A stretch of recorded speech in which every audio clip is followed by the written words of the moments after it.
ಒಕ್ಕಲಿಗ ನಾಯಕರ ಬೆನ್ನಲ್ಲೇ ಅಹಿಂದ ಶಕ್ತಿ ಪ್ರದರ್ಶನ ನಡೀತಾ ಇದೆ. ಸಿದ್ದರಾಮಯ್ಯ ಪರ ಅಹಿಂದ ನಾಯಕರ ಬಲ ಪ್ರದರ್ಶನ. ಅಹಿಂದ ನಾಯಕರಿಂದ ಇವತ್ತು ಸುದ್ದಿಗೋಷ್ಠಿ ಕೂಡ ಇದೆ. ನೋಡಿ, ಒಂದ್ ಕಡೆ ಯಾವಾಗ ಒಕ್ಕಲಿಗ ನಾಯಕರು ಸಿಎಂ ಡಿಕೆ ಶಿವಕುಮಾರ್ ಅವರ ಪರವಾಗಿ ಮಾತನಾಡಿದ್ರು, ಉಪಮುಖ್ಯಮಂತ್ರಿಗಳು ಈಗ ಅಹಿಂದ ನಾಯಕರ ಸುದ್ದಿಗೋಷ್ಠಿಗಳಿಗೆ ನಮಗೆ ವಾಗ್ದಾನ ಮಾಡಿದ್ದಾರೆ ಅಂತ ಅನ್ನೋದನ್ನ ಯಾರು ಹೇಳಲಿಲ್ಲ. ಆದರೆ ಮಾಧ್ಯಮಗಳಲ್ಲಿ ನೋಡ್ತಾ ಇರಬೇಕಾದ್ರೆ ಕೆಲವರು ಅವರ ಒಂದು ಹಿತಾಸಕ್ತಿಗಾಗಿ ಈ ಒಂದು 2.5 ವರ್ಷಗಳು ಅಂತ ಅಂದ್ಬಿಟ್ಟು ಹೇಳ್ತಾ ಇದ್ದಾರೆ.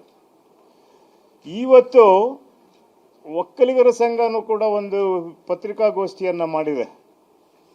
ಈ ಪತ್ರಿಕಾಗೋಷ್ಠಿಯಲ್ಲಿ ಒಕ್ಕಲಿಗರ ಒಂದು ಏನು ಬೆಂಬಲದಿಂದ ಬಂದಿರತಕ್ಕಂತಹ ಈ ಸರ್ಕಾರದಲ್ಲಿ ಒಕ್ಕಲಿಗರ ನಾಯಕರಾದಂತಹ ಶಿವಕುಮಾರ್ ಅವರ ಒಂದು ಶ್ರಮ ಏನಿದೆ, ಆ ಶ್ರಮಕ್ಕೆ ಕೂಲಿಯನ್ನು ಕೇಳ್ತವ್ರೆ.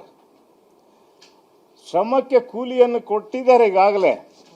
ಪಕ್ಷದ ಅಧ್ಯಕ್ಷರ ಕರ್ತವ್ಯ ಏನು? ಆ ಪಕ್ಷನ ಅಧಿಕಾರಕ್ಕೆ ತರಬೇಕು, ಆ ಪಕ್ಷದಲ್ಲಿರೋರನ್ನ ಸಮಾನವಾಗಿ ನೋಡ್ಕೊಳ್ಬೇಕು ಅಂತ ಒಂದು ನೀತಿ ಇರೋದ್ರಿಂದ ಈ ಒಂದು ಹೇಳಿಕೆಯನ್ನು ನಾವು ಖಂಡಿಸ್ತೇವೆ. ಈ ಒಂದು ಹೇಳಿಕೆಯನ್ನು ಕೊಡೋದನ್ನು ಅವರು ನೋಡ್ಕೊಂಡು ಕೊಡಬೇಕು. ಅದ್ರ ಜೊತೆಗೆ ಒಕ್ಕಲಿಗರ ಮಠ ಕೂಡ ಇದಕ್ಕೆ, ಮಠದ ಜಗದ್ಗುರುಗಳು ಕೂಡ ಇದನ್ನ ಶಿವಕುಮಾರ್ಗೆ ಅವಕಾಶ ಮಾಡಿಕೊಡ್ಬೇಕು. ಅವಕಾಶ ಮಾಡಿಕೊಟ್ಟಿಲ್ಲ ಅಂತಂದ್ರೆ ನಮ್ಮ ಒಂದು ಸಮುದಾಯದ ಜನರ ಒಂದು ಕೂಗೇನಿದೆ ಅದ್ರ ಜೊತೆಗೆ ನಾವು ಸೇರ್ಕೊಂಡು ನಾವು ಮುಂದಿನ ಒಂದು ನಡೆಯನ್ನ ನಾವು ತೀರ್ಮಾನ ಮಾಡ್ತೀವಿ ಅಂತ ಒಂದು ಬೆದರಿಕೆ ಕೂಡ ಆಗ್ತಾ ಇದ್ದಾರೆ. ಇವೆಲ್ಲ ಬಹಳ ದಿನಗಳಿಂದ ನಡ್ಕೊ ಬಂದಿರೋಂಥ ಬೆದರಿಕೆಗಳೇ, ಇವತ್ತು ನಿನ್ನೆದಲ್ಲ. ಈ ದೇಶ ಸ್ವತಂತ್ರ ಆದಾಗಿಂದನೂ ಬೆದರಿಕೆ ಮೇಲೇನೆ ಅಧಿಕಾರಗಳನ್ನು ಮಾಡ್ಕೊಂಡ್ ಬಂದಿರತಕ್ಕಂತಹ ಜನ ಇವತ್ತು ಬೆದರಿಕೆ ಹಾಕ್ತಾರೆ ಅಂತಂದ್ರೆ ಅದನ್ನು ಕೇಳುವಂಥ ಪರಿಸ್ಥಿತಿಯಲ್ಲಿ ಬಹುಸಂಖ್ಯಾತರಾದಂತಹ ತಳ ಸಮುದಾಯಗಳು ಅದನ್ನು ಕೇಳುವಂಥದ್ರಲ್ಲಿ ತಯಾರಿಲ್ಲ. ಯಾವುದೇ ಕಾರಣಕ್ಕೂ ಸ್ವಾಮೀಜಿನೂ ತಿಳ್ಕೊಳ್ಬೇಕು, ಧಾರ್ಮಿಕವಾಗಿ ಆಧ್ಯಾತ್ಮಿಕವಾಗಿ ನೀವು ಒಬ್ಬ ಗುರುಗಳಾಗಿ ಸ್ವಾಮೀಜಿಗಳಾಗಿ ಎಲ್ಲ ಸಮಾಜಗಳನ್ನು ಸಮಾನ ದೃಷ್ಟಿಯಲ್ಲಿ ನೋಡುವಂಥ ಒಂದು ಬೆಳವಣಿಗೆ ಆದರೆ ಅದು ಸಮಾಜಕ್ಕೂ ಒಳ್ಳೆಯದು, ತಮಗೂ ಒಳ್ಳೆಯದು ಅಂತ ಅನ್ನೋದನ್ನು ಈ ನಿಮ್ಮ ಮುಖಾಂತರ ಸ್ವಾಮೀಜಿಗಳಿಗೆ ತಿಳಿಸೋದಕ್ಕೆ ಇಚ್ಛೆ ಪಡ್ತಾ ಇದ್ದೀನಿ. ಅದೇ ರೀತಿ ಸ್ವಾಮೀಜಿಗಳ ಒಂದು ಮಧ್ಯಪ್ರವೇಶ ಆದಾಗ ಇನ್ನು ಹಿಂದುಳಿದ ಜಾತಿಗಳ ಎಲ್ಲ ಸ್ವಾಮೀಜಿಗಳದ್ದು ಅವ್ರದ್ದೇ ಒಂದು ಸಂಘಟನೆ ಇದೆ, ಅವರು ಸುಮ್ಮನೆ ಕೂತ್ಕೊಳ್ಳಲ್ಲ. ಅದೇನಾಗ್ತದೆ, ಮೇಲ್ವರ್ಗ ಮತ್ತು ತಳವರ್ಗ ಅಂತ ಒಂದು ಸಂಘರ್ಷವನ್ನು ಇಲ್ಲಿ ಹುಟ್ಟಾಕ್ದಂಗೆ ಇರ್ತದೆ. ಅದಕ್ಕಾಗಿ ಹೈಕಮಾಂಡ್ಗೂ ಕೂಡ ನಾವು ಕೇಳ್ಕೊಳ್ತಿದ್ದೀವಿ, ಹೈಕಮಾಂಡ್ ಕೂಡಲೇ ಇದನ್ನು ತೀರ್ಮಾನ ಮಾಡಿ ಒಂದು ನಿರ್ಧಾರಕ್ಕೆ ಬನ್ನಿ. ಯಾವುದೇ ಕಾರಣಕ್ಕೂ ಈ ಒಂದು ಸರ್ಕಾರದಲ್ಲಿ ಅಹಿಂದ ನಾಯಕತ್ವವನ್ನೇ ಇರಬೇಕು ಅಂತನ್ನೋದು ನಮ್ಮ ಒಂದು ಬೇಡಿಕೆ ಆಗಿದೆ.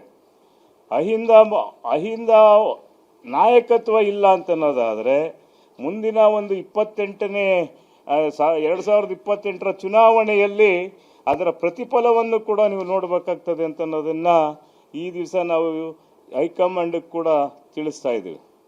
ಈ ಒಂದು ಬೆಳವಣಿಗೆಯಿಂದ ಅಹಿಂದ ವರ್ಗ ಬಹಳ ನೋವು ಪಡ್ತಾ ಇದೆ.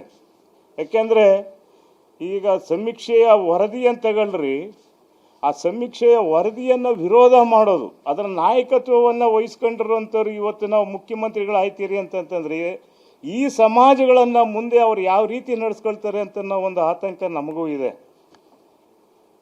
ಅಧಿಕಾರ ಹಂಚಿಕೆ ಆಗಬೇಕು ಅಂತ ಹೇಳ್ತಾರೆ, ಅಧಿಕಾರ ಸಮಾನವಾಗಿ ಹಂಚಿಕೆ ಆಗಬೇಕು ಅಂತ ಹೇಳ್ತಾರೆ.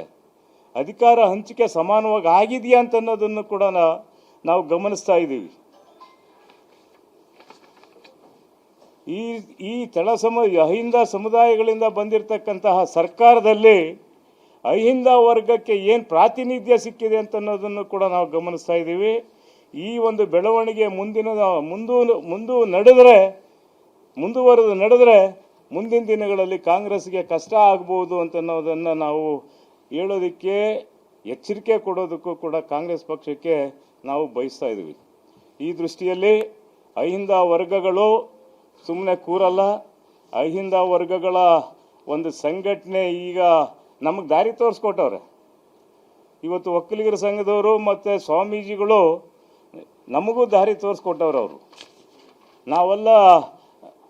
ಅವರು ಅವ್ರು ಪ್ರತಿಭಟನೆ ಮಾಡ್ತೀವಿ, ಹೋರಾಟ ಮಾಡ್ತೀವಿ, ಅವ್ರಿಗೆ ಸಿಗಲೇಬೇಕು ಅಂತ ಅನ್ನೋದಾದರೆ ನಾವು ನಮ್ಮ ನಾಯಕರುಗಳನ್ನು ನಾವು ಬಿಟ್ಕೊಡೋದಕ್ಕೆ ನಾವು ಯಾವುದೇ ರೀತಿಯಲ್ಲೂ ತಯಾರಿಲ್ಲ.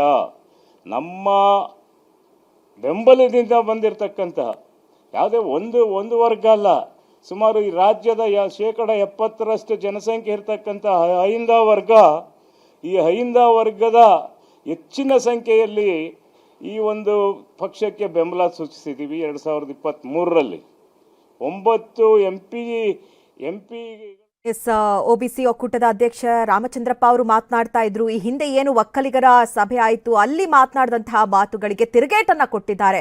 ಅಹಿಂದ ನಾಯಕರು ಯಾವುದೇ ಕಾರಣಕ್ಕೂ ಕೂಡ ಬದಲಾವಣೆ ಆಗಬಾರ್ದು. ಒಂದು ವೇಳೆ ಈ ರೀತಿಯ ಬದಲಾವಣೆ ಏನಾದರೂ ತಗೊಂಡಿದ್ದೆ ಆದಲ್ಲಿ ಮುಂದಿನ ಚುನಾವಣೆಯಲ್ಲಿ ಕಾಂಗ್ರೆಸ್ ಆ ಪ್ರತಿಫಲವನ್ನ ಅನುಭವಿಸಬೇಕಾಗತ್ತೆ. ಇಲ್ಲಿ ಎಲ್ಲರೂ ಸಮಾನರು ಅನ್ನೋದನ್ನ ಅರ್ಥ ಮಾಡ್ಕೊಳ್ಬೇಕು ಅಂತ ಹೇಳಿ ರಾಮಚಂದ್ರಪ್ಪ ಅವರು ಹೇಳ್ತಾ ಇದ್ರು.